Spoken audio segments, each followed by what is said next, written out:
One संसाधन,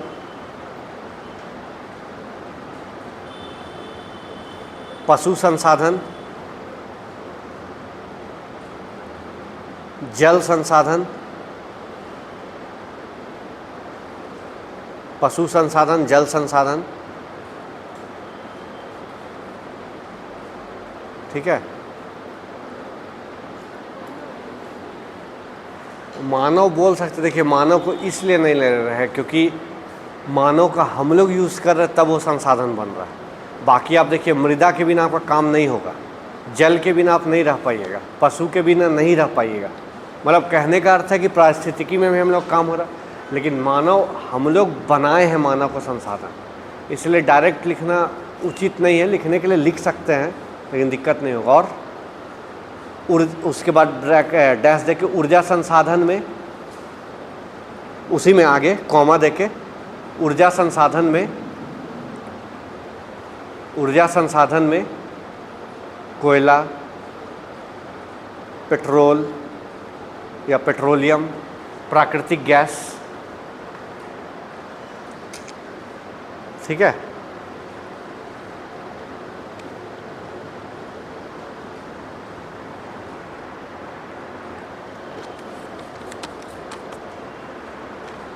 इत्यादि। उसी के नीचे लिखिएगा प्राकृतिक संसाधन मानवता की प्राकृतिक विरासत है। हाँ, प्राकृतिक संसाधन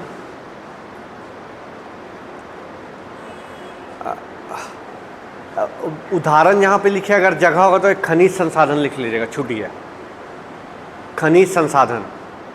उसी में ऐसे ऊर्जा भी आ जाता है, लेकिन ठीक है खनिज संसाधन भी लिख लीजिएगा तो बहुत गैर ऊर्जा संसाधन भी है। ठीक है।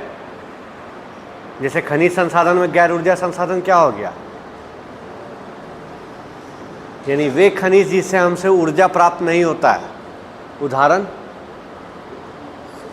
सोना, चांदी है ना, ये सब तांबा, पीतल, कॉपर, जो भी है, तांबा पीतल तो खैर वो हो गया, कॉपर। ठीक है। ये सब क्या है, गैर ऊर्जा वाले खनिज है, जिससे ऊर्जा नहीं। लेकिन ऊर्जा वाले खनिज में क्या क्या आ जाएगा, कोयला, पेट्रोलियम। ठीक है। तो अगर वहाँ जगह है तो खनिज संसाधन लिख लीजिएगा, मिनरल रिसोर्सेस।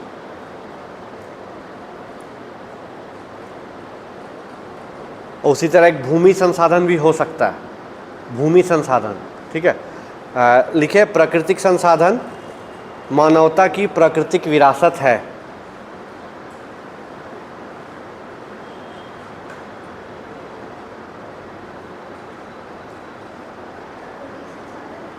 मानवता की प्राकृतिक विरासत है। प्राकृतिक विरासत है।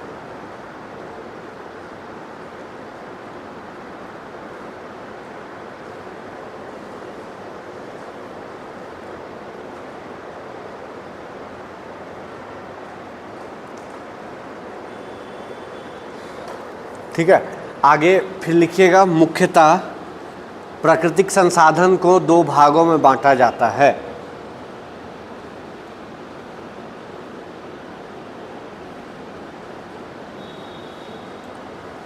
मुख्यतः प्राकृतिक संसाधन को दो भागों में बांटा जाता है।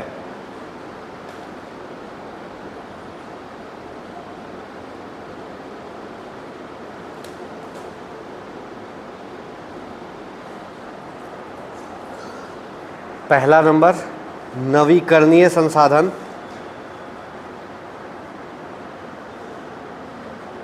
और दूसरा अनवीकरणीय, renewal sources and non renewal sources. ठीक है। जैसे देखिए खनिज संसाधन किस में आएगा,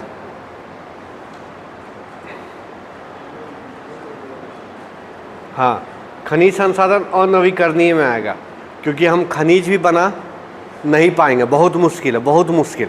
और सबका भंडार क्या है, सीमित, क्योंकि जो भी मिल रहा है हमको किससे मिल रहा है, प्रकृति से मिल रहा है। प्रकृति में हम उसका दोहन बहुत ज़्यादा कर देंगे तो एक समय बाद सोना क्या होगा, ख़त्म हो जाएगा। ठीक है। सोना का हम उपयोग कर रहे इधर उधर, बस यही चीज़ हो जाता है कि वो क्या हो जाता है, एक संरक्षित भंडार है।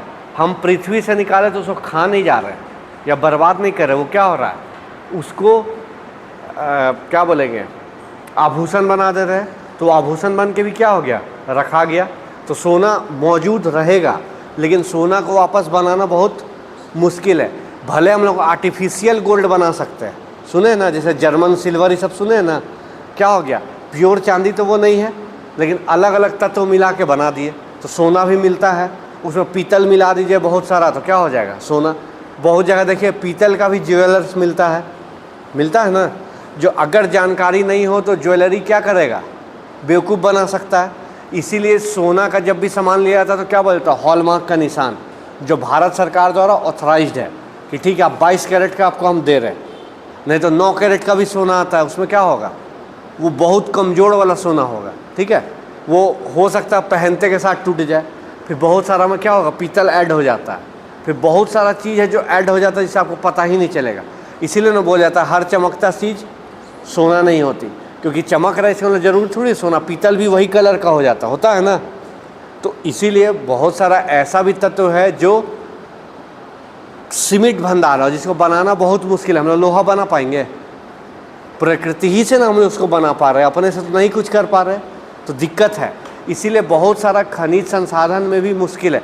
अब जैसे अभी ये जो हम लोग अकार्बनिक तत्व पढ़े, अकार्बनिक तत्व हम लोग बना लेंगे, नहीं ना बना पाएंगे।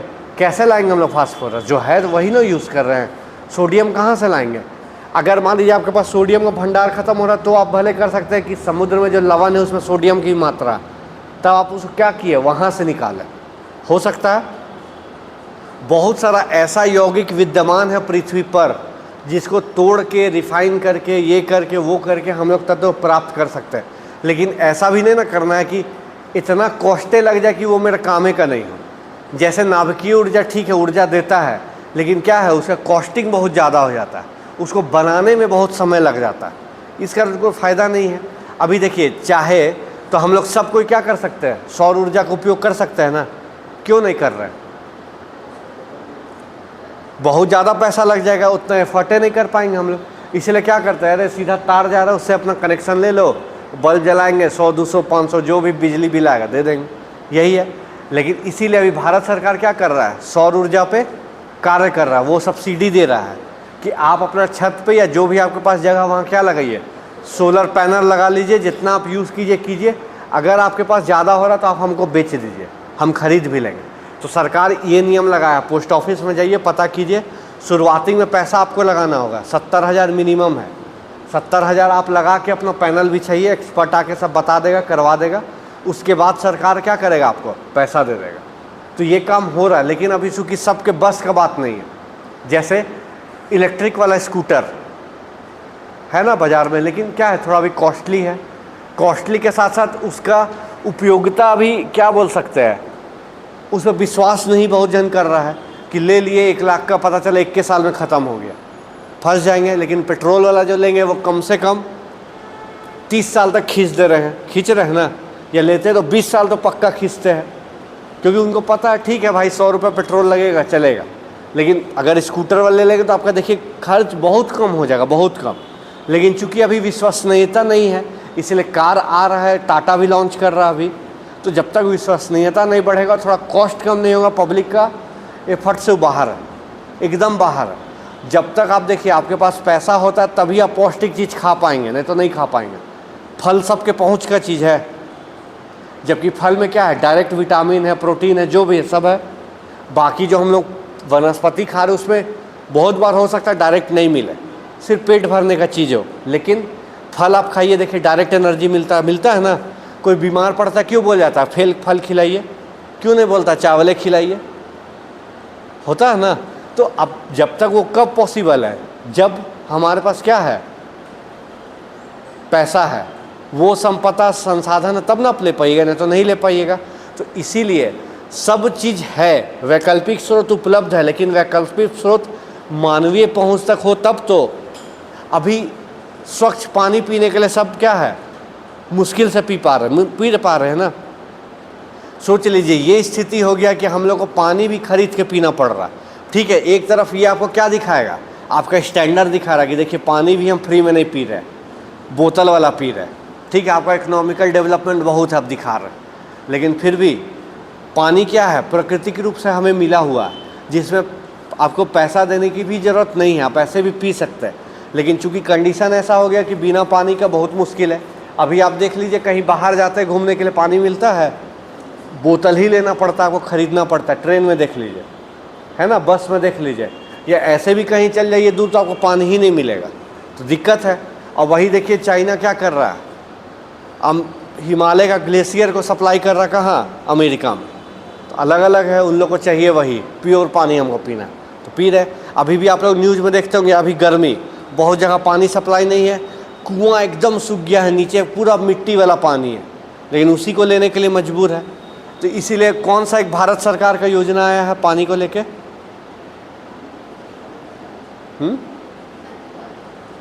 नदी वाला तो खैर है ही, और एक नल जल योजना है ना, कि सब घर को शुद्ध जल मिलेगा नल से, ठीक है। बहुत जगह काम हुआ, बहुत जगह नहीं पहुंचा है, चल रहा है काम तो है। क्योंकि पता है सबसे बहुत दिक्कत है पानी का ना, बहुत ऐसा क्षेत्र है जहां पानी बहुत दिक्कत है। आप यूपी का चलिए, बुंदेलखंड वाला इलाका बहुत दिक्कत है, तमिलनाडु क्षेत्र चल जाइए, महाराष्ट्र का बहुत इलाका चल जाइए, लातूर उतूर बहुत गर्मी। अभी आज ही का पेपर देख लीजिए, पलामू और गढ़वा में कितना टेम्परेचर चल गया, 47 डिग्री। सोच लीजिए, राजस्थान में 50 डिग्री है, राजस्थान का चूरू चल जाइए, जैसलमेर चल जाइए, 48, 49, 50 डिग्री टेम्परेचर है।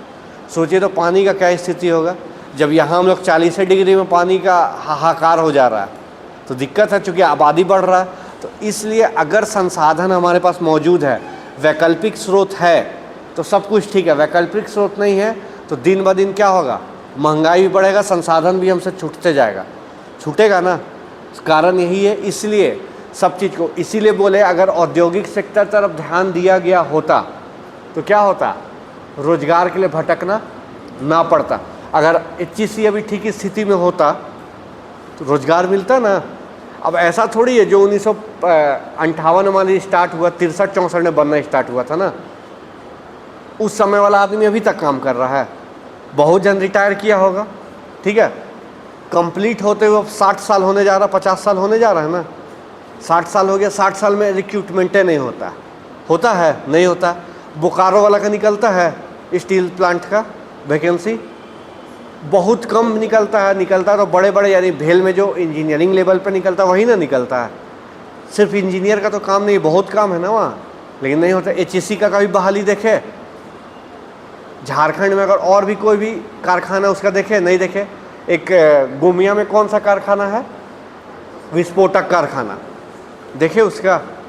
फिर और एक कांच कारखाना भी था झारखंड में, कहाँ पे था, वही आसपास था शायद, देखे नहीं देखे। दामोदर वैली कारपोरेशन, DVC की नाम सुने हैं, कब हुआ था स्थापना, 1948, जो भारत बंगाल और किसका था संयुक्त, भारत सरकार, बंगाल सरकार और बिहार सरकार, उस समय अभी झारखंड सरकार का संयुक्त प्रोजेक्ट था, जिसका मुख्य था कृषि और विद्युत उत्पादन। DVC में वैकेंसी आता है, नहीं ना आता है। यहाँ भी उसका बहुत सारा प्रोजेक्ट है ना, गोला प्रेटरवार सब वही रेंज में है, नहीं आता है। तो कारण है ना, क्योंकि औद्योगिक क्षेत्र पर हम लोग विकास नहीं किए। अब सब कहाँ मूव कर रहा है, सब सेवा क्षेत्र में। बैंक का एग्ज़ाम के लिए क्या हो गया, प्रेशर बढ़ गया, अब वहाँ भी तो लिमिट है ना। सचिवालय क्या हो गया, सेवा क्षेत्र हो गया। टीचर क्या हो गया, सेवा क्षेत्र हो गया। हॉस्पिटल सेवा क्षेत्र हो गया। तो सबको तो भर्ती नहीं ना किया जा सकता है, दिक्कत हो गया। अब दिक्कत होने से यही दिक्कत है कि जॉब का मिल ही नहीं रहा है। वही अगर थोड़ा सा भी क्या होता, औद्योगिक क्षेत्र की तरफ काम होता, संसाधन का सही उपयोग होता, तो देखिए क्या हो जाता, सब जगह रोजगार मिल जाता, लेकिन मिलना मुश्किल हो गया।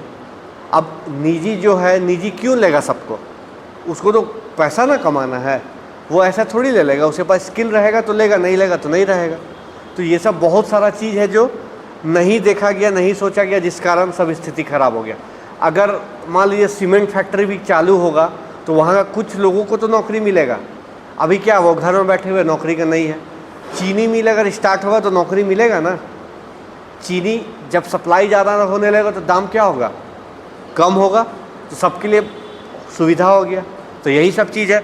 इसीलिए भारत सरकार अभी क्या कर रहा है, कोशिश कि यहाँ ज़्यादा से ज़्यादा क्या खुले, कारखाना खुले। देखिए एप्पल कंपनी को ला रहा है ना भारत कि आप खोलिए यहाँ, सब वही कारण है। और इस वाले सरकार का एक नियम क्या है कि अगर हमको सरकारी कंपनी से फ़ायदा नहीं हुआ तो हम उसको सीधा क्या करेंगे, प्राइवेट। हमको समाज सेवा करना, हमको बिजनेस नहीं करना। इसीलिए क्या हो रहा है, बहुत सारा कंपनी का विनिवेश हो रहा है, यानी क्या कर रहा है, कंपनी शेयर बेच दे रहा है, उसका कुछ परसेंट अपना स्वामित्व रख रहा है कि अगर उसमें कुछ चेंजेज होगा तो सरकार बहुत इंपॉर्टेंट रोल करेगा। इसलिए 74% ही क्या करता है, शेयर बेचता है, 26% अपने पास रखता है। क्योंकि अगर 75% से ज़्यादा बेच दिया शेयर तो जो खरीदा है वो पूरा उसका मालिक हो जाएगा, यानी उसका बोर्ड ऑफ डायरेक्टर में जो वो चाहेगा वो कर देगा, क्योंकि सरकार आ गया 24% पे। लेकिन अगर 75% से कम है तो जो उसका मेंबर है सबका सहमति जरूरी है, नहीं तो वीटो लग जाएगा, तो नहीं होता। तो सरकार पहले ही बोल दिया है कि अगर हमको सरकारी कंपनी से फ़ायदा नहीं हुआ तो वो सीधा प्राइवेट होगा, क्योंकि ऐसे लॉस में कोई फ़ायदा नहीं ना है। अब एचईसी में हम जितना कर्मचारी है, कुछ बिजनेस नहीं हो रहा वहाँ, तो अब तो सैलरी ना सिर्फ दे रहे हैं, सरकार को तो कोई फ़ायदा नहीं हुआ। बीएसएनएल का स्थिति देख लीजिए, अभी कितना जन पास बीएसएनएल का सिम है, 1-2 लोग 4 लोग, बाकी सब तो प्राइवेटे है कारण। लेकिन बीएसएनएल इसलिए नहीं बेचता है क्योंकि सरकार का जो बीएसएनएल का जो फ्रीक्वेंसी बैंड जो उसके पास है उसको वो रेंट पे दे के इतना कमा लेता है कि उसको काम नहीं पड़ता, इसीलिए ध्यान नहीं देता। ठीक है, तो ये सब दिक्कत हो जा रहा है। तो अगर सरकार ध्यान दे तो सब कुछ होगा। और आप लोग भी जानते हैं, एक बार सरकारी नौकरी लगने के बाद पब्लिक तो समझता है कि हम तो डीएम हो गया, हमको काम करने का ज़रूरत नहीं है। देखबे किए है, अब बैंक चल जाइए काम हो जाता है, कल आइए परसों आइए, ये नहीं वो नहीं, जिस लिए तुमको बैठाया गया तुम वही काम नहीं कर रहे हो, खाली सैलरी उठाओ, तो दिक्कत है ना। स्कूल में चल जाइए, टीचर लोग को देखिए क्या होता है, पढ़ाई नहीं हो रहा, बैठे हुए हैं। अब पढ़ाई नहीं हो रहा तो स्टूडेंट नहीं आएंगे, तो फिर वही स्थिति हो गया। तो सब कुछ जुड़ा हुआ है, लेकिन सबका है कि क्या, जब सही उपयोग होगा और सही तरीका से उपयोग होगा तो सब चीज़ ठीक है, नहीं होगा तो सब में दिक्कत है। अगर इसी का सही उपयोग होने लगा तो देखिए कारखाना खुलेगा, खुद ब खुद क्या होगा, रोजगार होगा, खुद रोजगार हो जाएगा। इसीलिए बहुत सारा सरकार कौन सा बिल ला रहा है, प्राइवेट सेक्टर में 75% आरक्षण। आरक्षण का मतलब वहाँ का लोकल लोग को 75% लेना होगा। लेकिन इसमें क्या दुविधा हो जाएगा, 75% अंदाजी ना घुसा देंगे। अब जिसको ले रहे उस सकिए नहीं रहा काम करने, उसको पते नहीं चल रहा करना क्या, तो कोई फ़ायदा है, वो तो लॉस होगा ना, फिर वो बंद करके चल जाएगा। तो इसीलिए बहुत सारा दिक्कत है। इसीलिए ये सब टॉपिक को थोड़ा सा इकोनॉमिक्स से रिलेट कीजिएगा और ज्योग्राफी से, तो खुद समझ में आएगा, क्योंकि संसाधन बहुत है। आप ज्योग्राफी का बुक खोलिएगा तो उसमें खनिज संसाधन एगो चैप्टर है मिलेगा आपको, है ना, वन संसाधन एक चैप्टर है, मृदा संसाधन एक चैप्टर है, तो सबका अलग अलग चीज़ है। तो उस अलग अलग चीज़ में करना है। लेकिन हम लोग को बेसिकली क्या पढ़ना है, नवीकरणीय अनवीकरणीय, उसमें जो कवर होगा वो हम लोग कर लेंगे। ठीक है, फिर गैर पारंपरिक और पारंपरिक ऊर्जा के स्रोत है तो सेम ही चीज़ चलेगा, लेकिन वहाँ भी देखेंगे। तो लिखिए 2 पार्ट होता है, एक नवीकरणीय एक गैर नवीकरणीय। लिखिए दोनों नहीं लिखिएगा, मतलब आगे पैराग्राफ में लिखिएगा।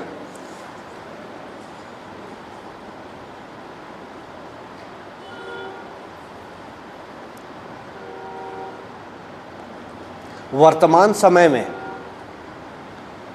वर्तमान समय में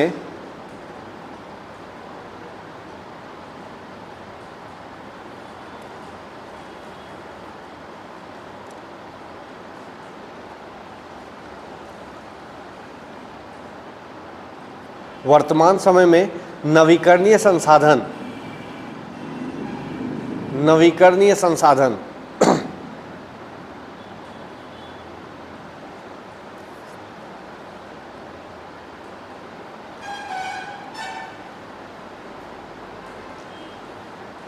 वर्तमान समय में नवीकरणीय संसाधन सतत विकास के लिए अत्यंत आवश्यक हैं।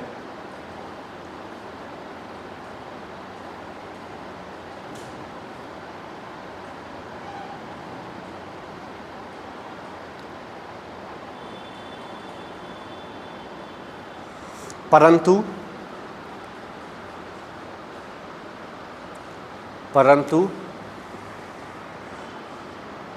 तकनीकी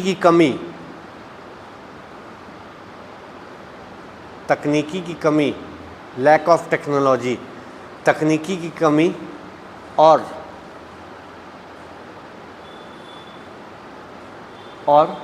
सुगमता से सुगमता यानी सरलता, सुगमता या सरलता से लोगों तक पहुंच, और सुगमता या सरलता से लोगों तक पहुंच की कमी होने के कारण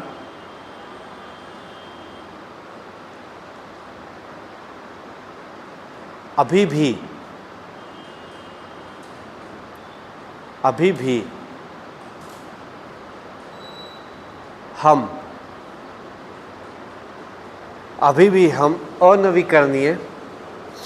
भी हम अनवीकरणीय संसाधनों पर निर्भर हैं, अनवीकरणीय संसाधनों पर निर्भर हैं।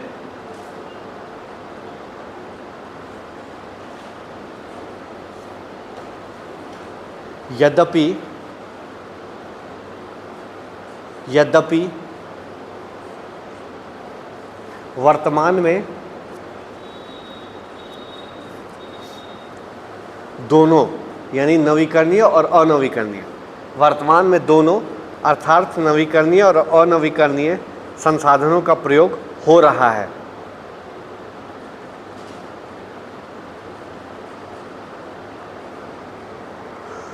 यद्यपि वर्तमान में दोनों नवीकरणीय और अनवीकरणीय दोनों का प्रयोग हो रहा है या उपयोग हो रहा है।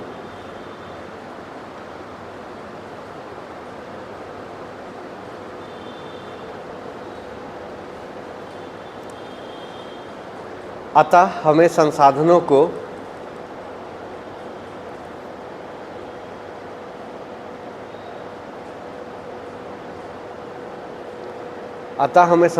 को संरक्षित करने की आवश्यकता है। अतः हमें संसाधनों को संरक्षित करने की आवश्यकता है।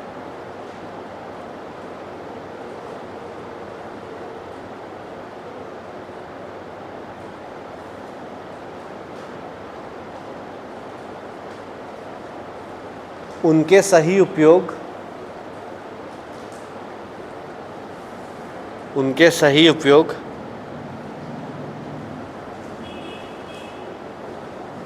के लिए जागरूकता एवं तकनीकी विकास की आवश्यकता है।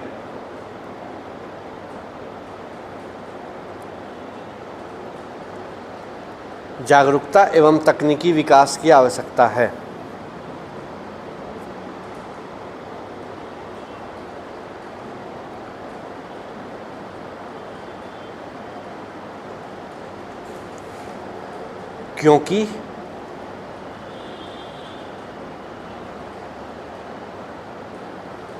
क्योंकि प्रकृति के कुछ संसाधन,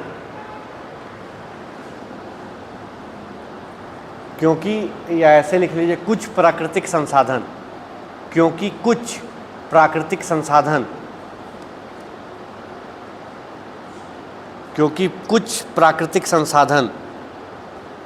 पृथ्वी पर सीमित मात्रा में उपलब्ध हैं। क्योंकि कुछ प्राकृतिक संसाधन पृथ्वी पर सीमित मात्रा में उपलब्ध है।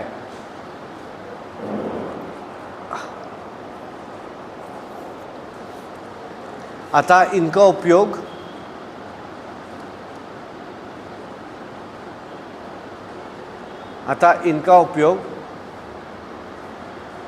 सावधानीपूर्वक एवं ज़रूरत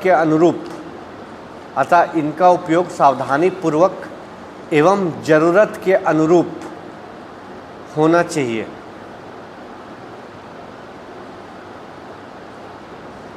अतः इनका उपयोग सावधानीपूर्वक एवं ज़रूरत के अनुरूप होने चाहिए।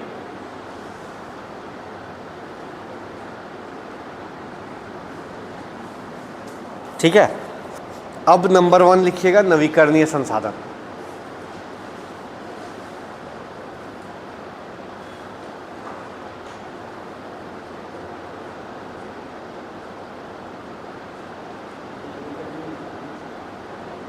उसी को लिख दी, ठीक है। 1 नंबर काट के नीचे लिख लीजिएगा, कोई दिक्कत नहीं, ठीक है। 1 नंबर नवीकरणीय संसाधन, रिन्यूएबल रिसोर्सेस। लिखिए, वे संसाधन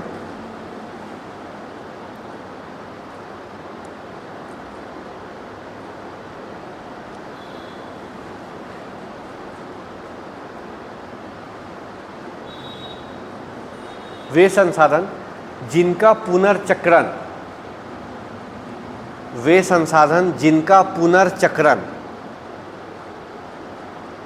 पुनर्चक्रण हो सकता है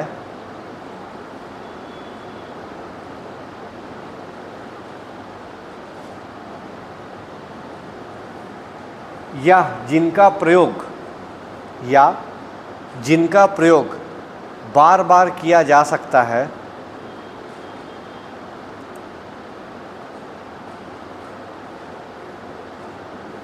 वे नवीकरणीय संसाधन कहलाते हैं।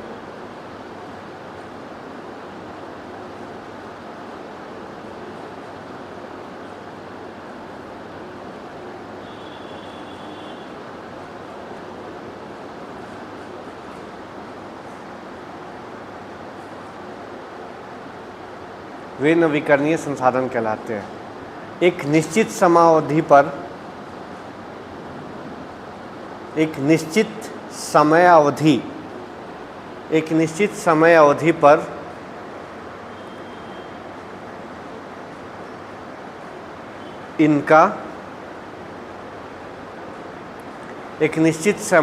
पर इनका प्राकृतिक रूप से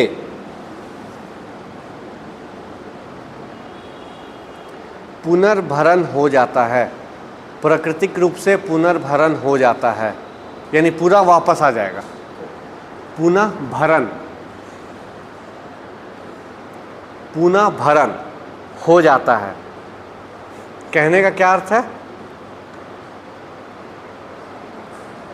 जैसे पानी गर्मी में क्या हुआ, चल गया, एक निश्चित समय बाद क्या होगा, बरसात होगा, पानी वापस आ गया। आज सूर्य है, सूर्य अभी रात में क्या होंगे, शाम में अस्त, रात भर सूर्य नहीं मिले, लेकिन कल फिर सुबह मिलेगा। एक निश्चित समय अवधि पर क्या हुआ, हमें सौर ऊर्जा मिल गया। 1 आप काट दिए, लेकिन एक निश्चित समय अवधि पर वो बढ़ जाएगा ना, मिल गया। तो ये क्या हो गया, एक निश्चित समय अवधि पर पुनर्भरण हो जाता है। ये अक्षय संसाधन होते हैं। ये अक्षय कुमार, ये क्षय और अक्षय सुने हैं ना। क्षय यानी खत्म हो जाना, अक्षय यानी जो बार बार यूज, अक्षय। ये अक्षय संसाधन होते हैं, इसलिए इन्हें बार बार उपयोग में लाया जा सकता है।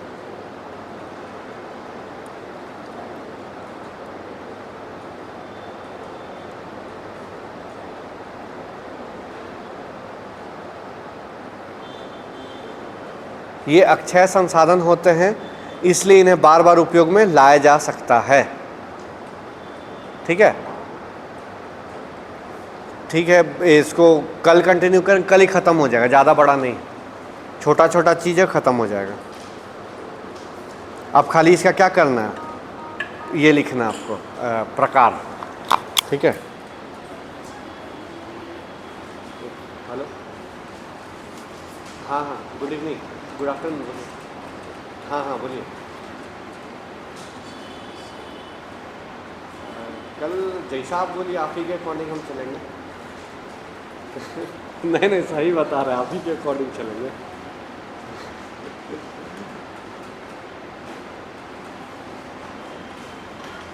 अच्छा ठीक है, ठीक है, ठीक है।